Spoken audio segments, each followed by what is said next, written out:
Okay, thanks very much. So I've got 10 minutes to give you the history of common law with statutory intervention in Anglo-Australian system. So essentially what I want to do is very quickly take you through some of the critical issues. When we talk about administrative law, when we take action in litigation or negotiation, the critical question is the source of power when an administrative decision maker is making a decision which adversely affects you. We know it's a creature of a COAG decision. Now, COAG's an attempt, by some lawyers would see it as an attempt to subvert the federation.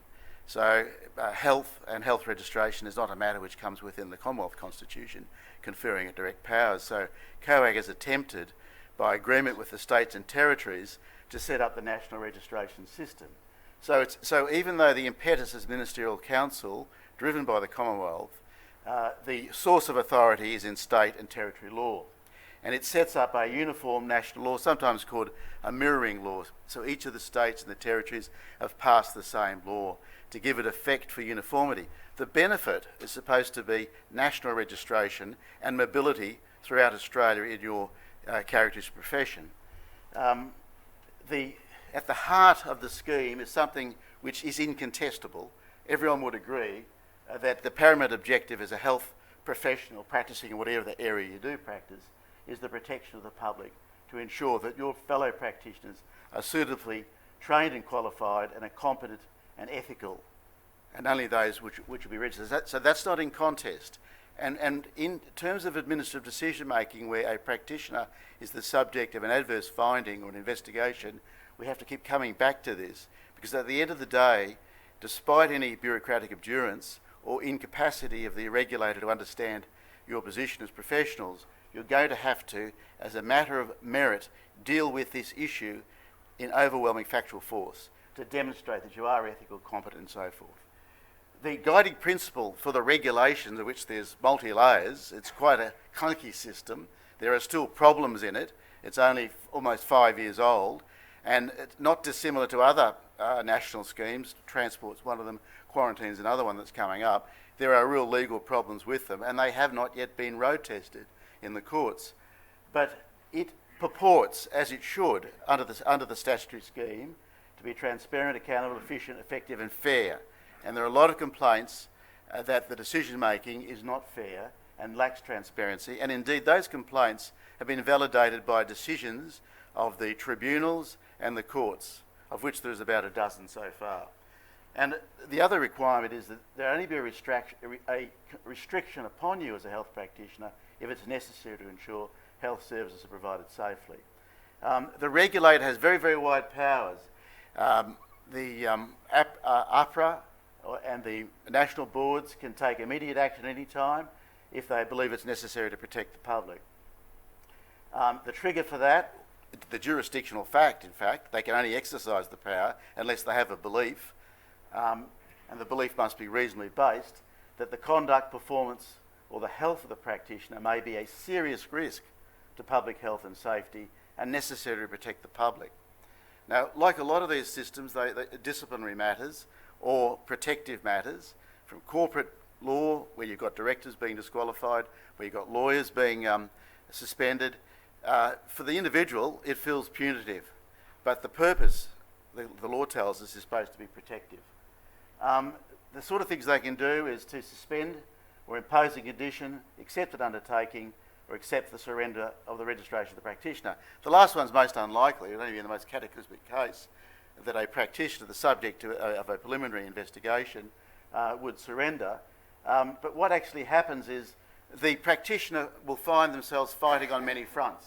They're likely to be sacked. In addition to APRA or the National Board taking a suspension move, they might be subject to all of these sorts of things. Now, this is not uncommon. These were the situations in the case of Vega Vega. So there are a lot of overlapping, interlocking, parallel streams of discipline and activity going on if there's some basis to the complaint. What often happens is with APRA, and not when I say often, I've been aware of a few, is that the practitioner, naturally enough, goes through a certain amount of psychic shock to have investigators turn up at your doorstep, as if the tax department had arrived and wanting to go through your records. so that there is a bit of a strategic surprise often when a complaint comes out of left wing, so that the practitioner is at a psychological disadvantage when the authorities and regulators arrive at their doorstep. What often happens in these circumstances is there is a reflex reaction by the practitioner to say, look, one way I can remove all of this is to give an undertaking, because the statutory scheme so provides if I give the undertaking, I won't be suspended and I continue to practice. And the undertakings are usually in these terms, that you won't go near the area.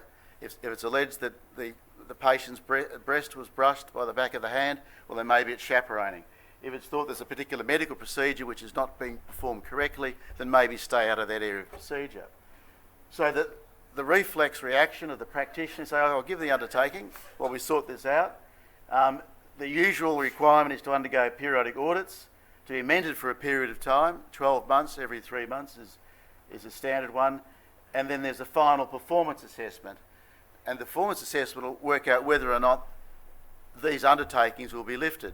The other feature of it is the undertakings are published on the World Wide Web and remain there during that period of time.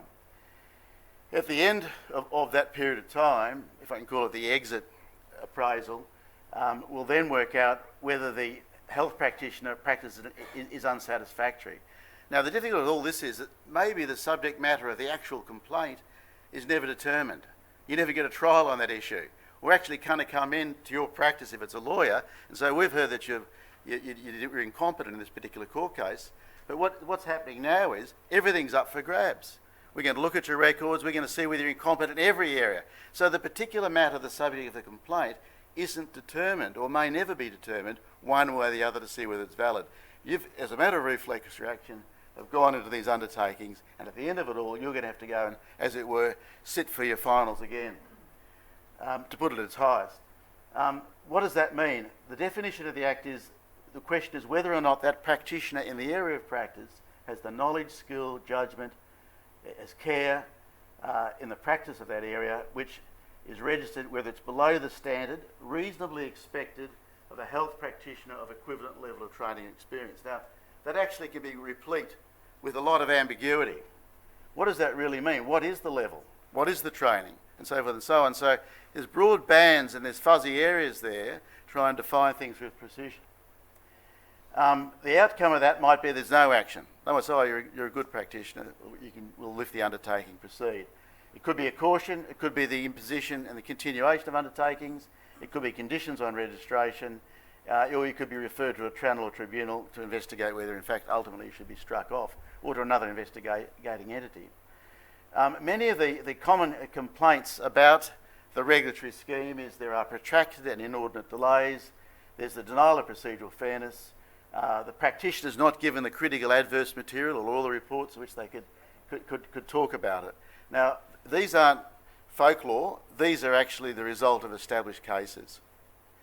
Now, the strategic aim, if you're going to engage lawyers or get into the process, because I want to talk about two aspects, about litigation and negotiation, and doing the same simultaneously. Your aim is to restore your practice without any restriction and to restore your reputation at the minimum transaction cost. So what I'm proposing is a four-pronged strategy. This is something we normally do, consisting of soft law remedies, hard law remedies, public exposure, lobbying, and that's probably something that's happening today, though lawyers have to be very wary of that in a particular case because we can't conduct our trials by media, and negotiation. The soft law remedies are basically things like this. They're low costs and they're likely to be high yield. Engage with the regulator. Let's enter into discussions with them. Let's write to them. Let's see them as partners in problem solving rather than protagonists. And that means putting your best foot forward. It means getting overwhelming factual force on the merits. Getting a more superior qualified practitioner of the area to say, no, that is quite proper, that wasn't wrong, and so forth and so on. You build your case by sending letters to the regulator through your lawyers to try and achieve that result of persuading them. The lawyers are also, you're talking to two audiences here. You're talking to the regulator themselves, but you're also talking to the judge through these letters, because the letters will be exhibits in the long term. So, for example, could you please tell me exactly what's been said against me? Could I please have particulars? They're letters directly to the regulator to seek that information to help you to respond, but they're also exhibits to a judge if they don't give it to you, so that you might get orders from a judge to have them doing it. So you're talking to two audiences. The critical soft law remedy always is to request reasons in writings. Now, because this is a state and territory-based scheme, there are different mechanisms in different states and territories. In Queensland, you ask for a statement of reasons in writings under 27B of the Acts Interpretation Act. They've got to give you all the material findings of fact, all the material relied upon, and the reasons. And if they don't do that, you can go to court and ask they be ordered to it. You've also got FOI and RTI. Though I see in the Queensland Act there's an amendment now which seeks to remove those, or it appears to, under Section 7. But there are other mechanisms or ways of trying to get information, and that's the traditional one. The regulator themselves has regulators over them, which are usually things like ombudsmen, information commissioners, auditor generals, parliamentary committees. Some of those may or may not apply in a particular case, and I see the Queensland Act seeks to purport to exclude some of them. But you use those remedies at the risk of appearing yourself to be equivalent. We're not equivalents, we're seriously fighting for reputation.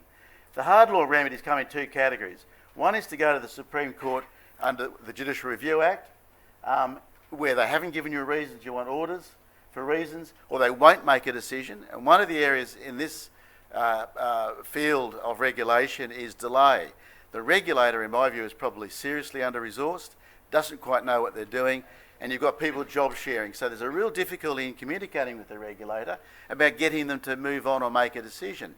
The 12 months passed, you haven't had your exit interview, and you want to get it over and done with. You write to them and ask them, can you organise this? And there is huge, inordinate, protracted delay.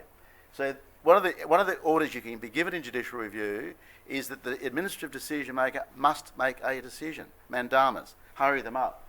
Another one is you can review any of the procedures leading to a decision in advance of the decision. They're not giving you stuff. Someone on the board is biased. You can go to the court and get declarations and injunctions to stop that. Finally, you've got what's an adverse decision.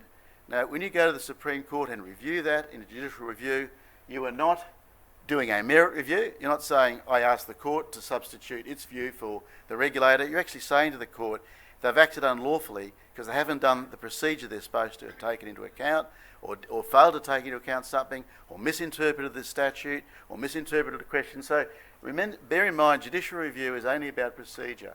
It's not about the actual outcome. But it can be very effective in bashing an administrator once, twice, and third times around, you usually find that the administrator is most compliant. I'm not talking necessarily about this area, I'm talking about lots of other areas I practice in.